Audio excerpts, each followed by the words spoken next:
घर में रौब कंदे माहौल ख़राब थींदो। घर में सुठो हिकिड़ो पंहिंजो रिकॉर्ड ठाहे। घर में जेकॾहिं रौब कंदे न घर जो माहौल ख़राब थींदो। इहे घर जा जेके रहिया कया सुकून अथव इहे बि तबाह ऐं बर्बाद थींदा। यकीन कयो मां तव्हां सां जेके ॻाल्हियूं शेयर कयां थो इहे तव्हांजे फ़ाइदे जूं। तव्हां अमल कयो, बसि ख़ुदा जे वास्ते अमल कयो। मूंखे ॾींदो तव्हां कुझु बि कोन, हे त जाली दौर आहे, को कंहिंखे नसीहत ॾियण लाइ तयारु न आहे। मां जेकॾहिं तव्हांखे कंहिं रूप में या कंहिं आइडियो जे ज़रिए या कंहिं वीडियो जे ज़रिए पैगाम पहुचायां त इन्हनि में तव्हां फ़ाइदा वठो। तव्हां फ़ाइदा वठो, अखियुनि सां ॾिसो केॾी तव्हांखे वाक़ाइते राहत थी मिले, दिलि खे सुकून मिलंदा। जेकॾहिं तोखे नौकिरी वठणी आहे न, थोरो तूं पाण रुल, रुलंदे ज़िंदगी जा तजुर्बा मिलंदई। अगरि कोई आसरो तो ॿिए ॾे भॼ, उनजो आसरो बि तो वटि हुजे, ॿिए ॾे भॼ।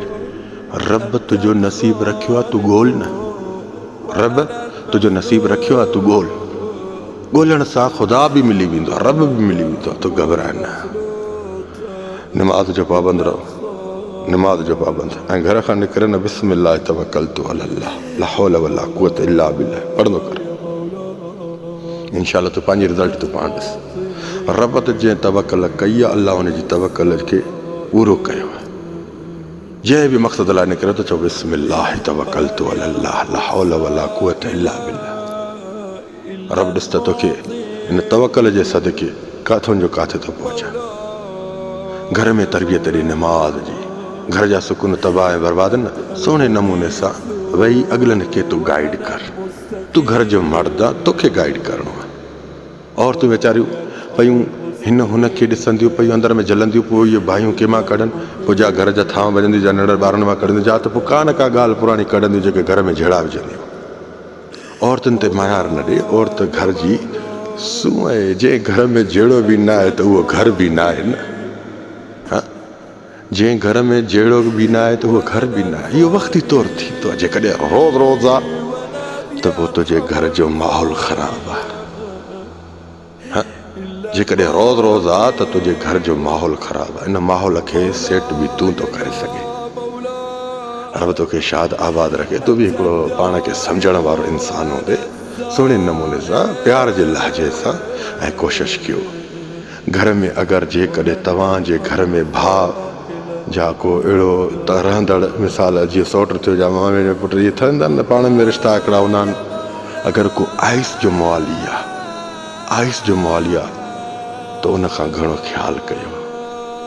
इहे तव्हांजे घर जी चोरियूं बि कंदा, नंढनि मासूमनि सां इहे ज़नाउनि जा फोकस बि कंदा, तव्हांजी औरतुनि खे बि नुक़सानु ॾींदा। रब जी इज़त जो कसम ग़लति ॻाल्हि कोन थो कयां। हिकिड़ी वाहिद आइस आहे जेका आइस इंसान खे सुञाणप मां परे करे छॾींदी आहे। हे चवंदा आहिनि आइस जो नशो हिकिड़ो ग़ैरती भड़वे में भड़वो थो करे। ग़ैरती नशो को बि न कंदो आहे। ग़ैरती नशो को बि न कंदो आहे। रब नशनि खे हराम करार ॾिनो आहे त अलाह जी इज़त कयो।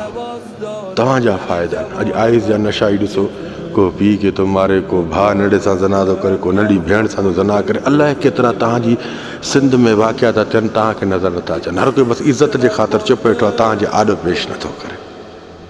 बहरहाल आइस जे लाइ जेकॾहिं तव्हां क़ौम मिली करे आवाज़ उथारींदो त तव्हांजे मुल्क मां इहा आइस ख़तमु थी वेंदी।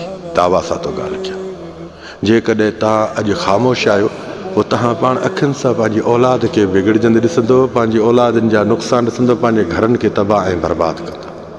पोइ इहे नौजवान आइस जा नशा पी पाण खे बहादुर सम्झी पोइ रोडनि ते निकिरंदा, क्लेशनियूं हथियार खणी, इहे तव्हांखे गोलियूं हणंदा, मारींदा, इहो फुरूं कंदा। ख़ुदा जो कसम आइस जो नशो हिकिड़ो एॾो बेग़रत नशो आहे जो इंसान खे हथियार खणे पोइ ख़बर न पवंदी, अॻिले ते तमनी खणी रौब कंदो, पर उहो चवंदो मां हिन खे हाणे। आइस जो नशो हिकिड़ो भड़वो नशो आहे, यकीन कयो न।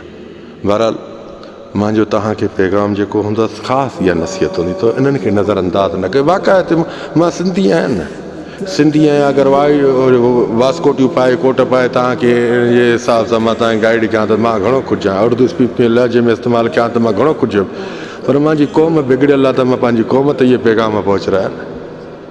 मुंहिंजी क़ौम घणी बिगड़ियल आहे, ख़ुदा जो कसम मुंहिंजी ॿोली ॻाल्हाइण वारा घणा बिगड़ियल आहिनि। रुगो बसि दादागिरी नज़र ईंदा, होटलनि ते फालतू वक़्तु विञाईंदा, शोरेबाज़ी कंदा, बसि रननि सां ॻाल्हाइण जी चाहत कंदा। जॾहिं इहे वक़्तु हिननि खां गुज़रींदा पोइ चवंदा त असां हाणे छा कयूं, हाणे असां कुझु करे बि नथा सघूं, तबाह ऐं बर्बाद आहियूं, घर में खाइण जे लाइ पैसो। पोइ इहे परेशान थी ख़ुदिकुशी न कंदा, ॿियो छा कंदा। आवारा गर्दी करण वारा, फज़ूल हिकिड़ो वक़्तु विञाइण वारा, टेलीफोन ते ॻाल्हाइण वारा, इहे कॾहिं बि तरक़ी न कंदा, न ई वरी तव्हांखे तरक़ी जे मोड़ ते आणींदा। अॼु औरतुनि खे बि मुंहिंजो पैगाम आहे त ख़ुदा जे वास्ते, रब जे वास्ते इन्हनि गैर मर्दनि सां ॻाल्हाइण जी चाहत करणु छॾे ॾियो। इहे तव्हां चाहत या ड्रामा थी कयूं थी, पर अॻिले जी तव्हांखे ख़बर न आहे, थी सघे तव्हांजे हक़े रिश्ते में, हक़ी शादी में अहिड़ा नुक़सान थी वञनि जो तव्हां बाद में उन नुक़साननि खे ॾिसी पछता में अचो। पोइ तव्हांजी कहिड़ी गैरत आहे? औरत जो हिकिड़ो वॾो शान आहे, तव्हां औरत थी करे बि ग़लति क़दम खणो त पोइ तव्हांजी माना तव्हां त पंहिंजे पाण सां पंहिंजे घर जी बि गैरत खे तबाह ऐं बर्बाद था कयो। बहरहाल मुंहिंजी नसीहत में जेकॾहिं अल्फाज़ घणा बुरा बि हुजनि न त नो प्रॉब्लम, हक़ ऐं सच जा न। कमेंट्स मुंहिंजी खुली पई आहे, दिलि खोले जेको वणेव लिखो। जज़ाकल्लाह ख़ैर, मां सलाम।